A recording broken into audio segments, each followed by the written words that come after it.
And we're back at the European Week of Regions and Cities. So the closing session just ended with a keynote speech from Tony Gardner, the former US ambassador to the European Union. So Tony, could you please just give me some of the feedback? What were your impressions from this last session? Well, I was so happy to be here because I believe in the subject of Europe's cities and regions in linking the EU project to its citizens. That's the real topic, because a lot of citizens feel detached from the EU project. They don't understand really what's it about. So the cities and regions can make it real, particularly cohesion policy projects can make it very tangible. When they see a project in their city or in their region, they can identify it with the EU. The reason it's also so topical is a lot of member states, unfortunately, are now in the game of blaming Brussels, the EU, for things that are not going well, and then, of course, taking credit for everything that's going, going very well. So now it's so important for the cities and regions to make it practical. You know, when I was ambassador here for 3 years and I was selling our free trade deal, the key thing I learned in communicating what we were doing is to make it local and make it real. I went to small towns outside of capitals, sat down with the local and regional press, with the CEOs of those companies, and we got into the detail of what the trade deal would mean for them. That made a lot of headlines. That's exactly what we need to do. Connect with the citizen. And where did you go to sell I was in 17 of the 28 member states. I went to a lot of smaller towns, all in Germany. I was in Italy, I was in France, a lot of places.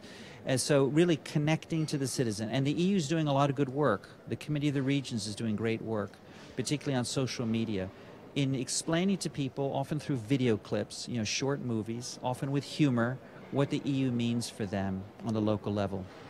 And what were other maybe topics that you mentioned in your last speech? Well, populism, of course, is a huge topic, and particularly now, looking forward to the European elections in March of next year with the new Commission over the 5-year program. What is really going to be the impact of populisms in many member states? I believe that many people are practical above all. There's a lot of demagogy, there's a lot of rhetoric. But at the end of the day, people want things to work at the local level. And the question that I posed the audience, and I think I gave my own response, is that often people want more Europe, not necessarily less. They want more Europe, but they want a Europe that works better. So more Europe, for example, on trade, where it defends Europe's interests. Each country can't do it on its own. More Europe on climate policy. More Europe on foreign trade, not only foreign trade, humanitarian assistance and foreign aid to the third world. There are many instances where people want more Europe. Also in the protection of external borders, right, where the EU needs to play a role. And on cohesion policy, which is so important because we've seen after the financial crisis, another theme during our last session, after the financial crisis we've seen increasing divergence not only among member states, but within certain member states, within and between regions. And cohesion policy is important to address that. So how could we convince people? Because I think it's really hard because a lot of Europeans, they don't really go on the website. So how can we do it? Well, to be fair, a lot is already being done. Erasmus has been around for a long time, but the Volunteers Solidarity Corps, which is created, is a terrific idea. A lot is being done in terms of the tools of communication. Just think of how the Commission and the institutions like the Committee of the Regions are using social media in a way that they were never using before. Video clips embedded in tweets, for example. This is new. So the old days of telling the story with brochures is kind of over. It's telling it in short clips that touch people in a very direct way. 5, 6 minute clips. That's different and being very effective. We need to be more aggressive, by the way. I'm half American, I'm half Italian. My American side tells me you need to sell, right? Good ideas don't sell themselves. You have to sell a good idea. You have to market a good idea. In Europe, too often, the word sell is a bad word. But we have to sell Europe. And the cities and the regions are the best sellers of Europe. Really? They need to be. They can be. Again, because many member states won't do it. And now, if we are maybe talking about the future of Europe, what role could cities and regions play? What do you see for you? What's the big picture? Well, that's a great question. I, before being an ambassador, was an investor for 12 years. I was with a private equity fund for a big chunk of time. I traveled around Europe a lot. Our fund was a Western Europe-focused fund that invested in growth capital companies. So after venture, before buyout. So these are mid-sized firms. And I saw firsthand how a lot of cities were incubators, are incubators of tremendous talent and innovation. London, Berlin, Paris, Stockholm, a lot of places, right? There's an enormous amount of creativity happening at a local level. What Europe can do is take a lot of those ideas about what works and then communicate it around other cities that want to replicate that model. So cities are playing a hugely important role.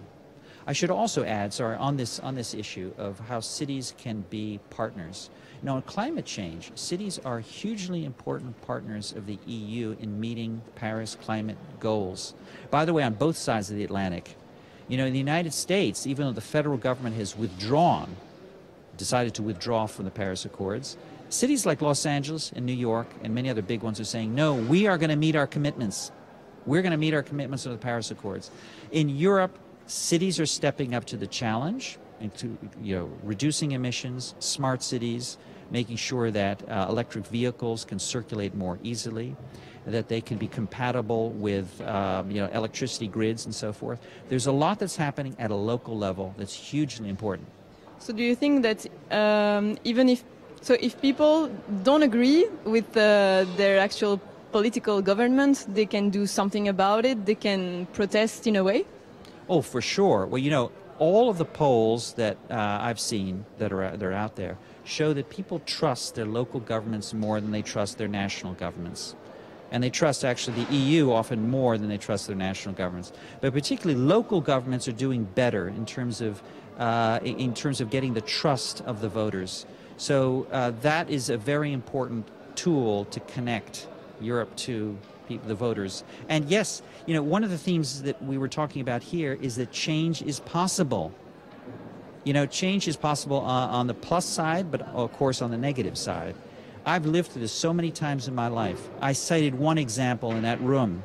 1987, I was on the eastern side of the Berlin Wall, looking toward the west, saying to myself, I'll never see the wall come down in my lifetime. It came down 3 years later.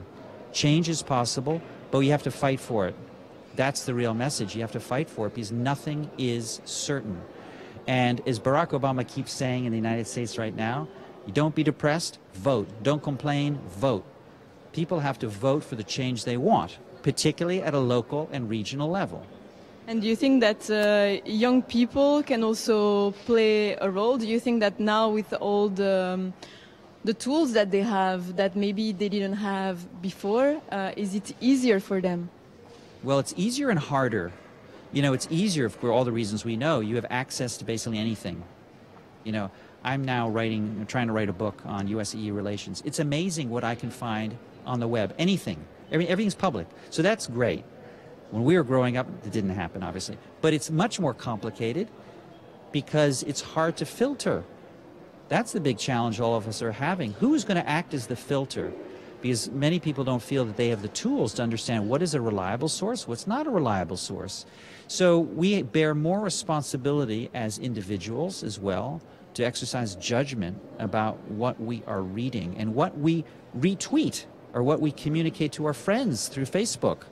A lot of it is just not factual. And do you think that maybe some EU programs are helping? I'm sure they exist. I'm not aware specifically of programs to that regard, but related to your question, the Commission is doing a lot in terms of taking down hate speech. Because our right of communication, our free right of expression, is often being abused. Not only by terrorists, but those who want to incite propaganda or hate crimes, right? The Commission has done a lot with the internet platforms, many of them American, to have certain rules about taking down unlawful content on an EU-wide basis, and that's particularly stringent with regard to terrorist content. The EU's done a lot in that regard.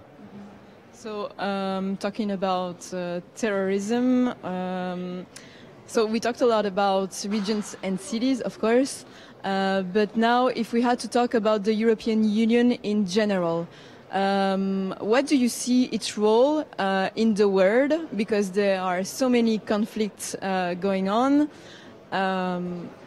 What's your opinion? Oh, I'm so glad you asked that question. Because I'm a believer, right? The EU is, despite all of its problems, in which there are many, an effective partner. Certainly of the United States. This administration may not believe it, but the EU is an effective partner on many, many issues that we should care about. We mentioned a few. Climate change is one, foreign aid assistance, trade. We should be working more with the EU, not less, on the key issues that affect both of us. Unfair trading practices, not just the Chinese, but many other countries we're concerned about in terms of intellectual property theft, in terms of market access. Now, the EU is doing so much on those and many, many other issues. And I'll cite one more, on law enforcement, where we continue to collaborate very well, by the way, not only bilaterally with the member states, but also with the EU institutions like Europol in The Hague, that has emerged as a really effective agency to combat not only serious crime, but terrorism. You know, just one little anecdote, you know, we have 30, U.S. has 30 officials from 11 different law enforcement agencies at Europol full-time, working with Europol and the member states on a whole host of issues, both terrorism and serious crime. So the EU, my message is still a credible global actor. I hope that these elections don't weaken the EU's ability to be that effective global actor. Because I would hate to see populism weaken Europe from the inside so that Europe looks inward and not outward. And now, I don't know if you would like to talk about it, but of course, one of the big topics is Brexit. Yes. How do you see it going, especially for the European Union side? Well, I think that there's been some improvement. I think there will be a deal in the imminent future. If it's not in next week, it'll be in November. There will be a withdrawal agreement, which is almost done now. And there will be some form of a declaration on the future partnership, which will be sufficiently vague so that there will be an agreement in the UK, even in this divided government, and it will pass Parliament. The question is what happens then, that is after March. There will be a 21-month transition period until December 2020. My concern is not March next year. My concern is what happens at the end of the transition period. What kind of a deal will the UK get? My sense it will be pretty similar to a free trade agreement, but it won't be much more than the agreement that the EU signed with Canada. That will be very different for the UK, and it has real economic impact for the UK economy, which has not fully been understood by many voters, because being a member of the single market is infinitely better than being a member of a free trade agreement, right? So, you know, I don't think there will be another referendum, and I think the UK, unfortunately, over time, will suffer some economic consequences of this decision, which I regret. You know, as an ambassador, I worked every day with the UK because they were philosophically aligned with us on so many issues. And that's why Obama actually said that we would like the UK to stay within the EU. That was one of the reasons, right? But look, the decision was taken. It was a sovereign decision. I think the EU has moved on largely. It has other challenges on its plate, particularly populism that we just talked about. So I'm not saying it's water under the bridge, but the EU27 are looking forward.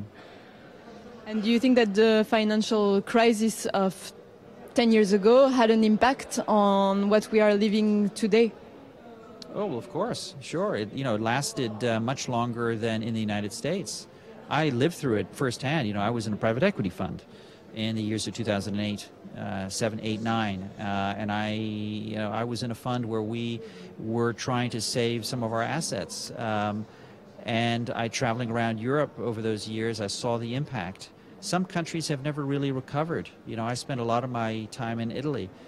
10 years of stagnation, 10 years of stagnation, of almost no growth, with a perspective of almost no further growth. And of course, the case of Greece is a particularly extreme example. But there, actually, Greece is above where it was in 2008 and is growing.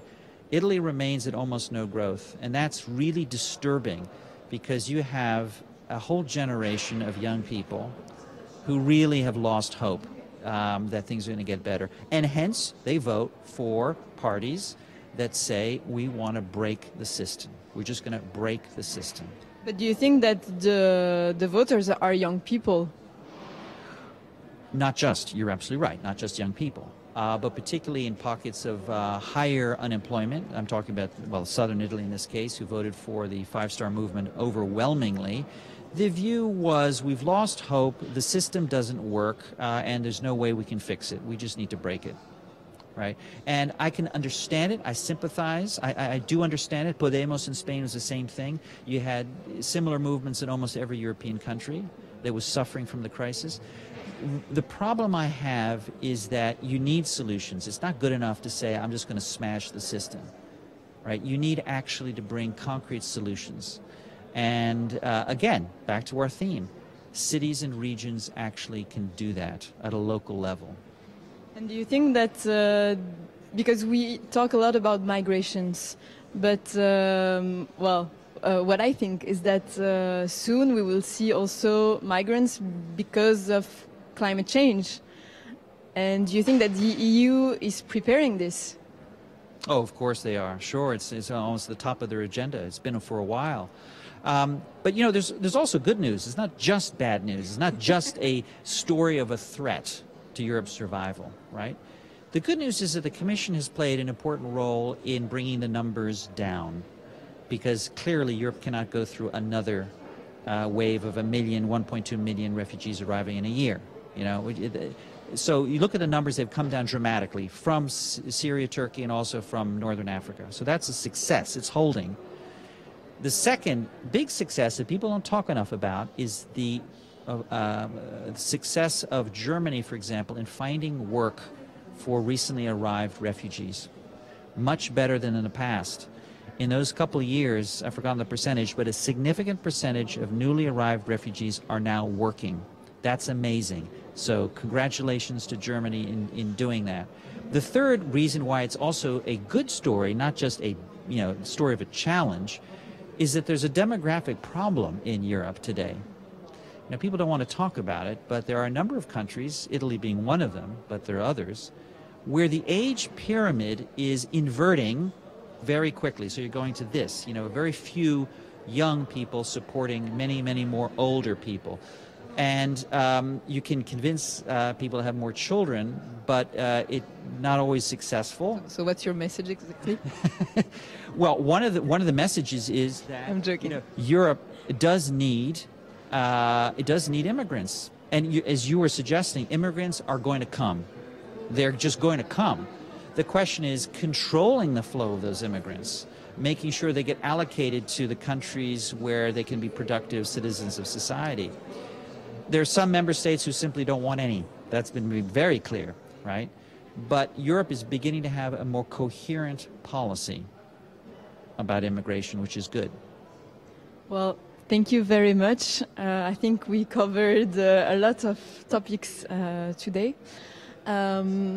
Thank you for watching. This was our last live, but hopefully you'll be back with me and everybody here next year. So thank you very much again for watching. Goodbye.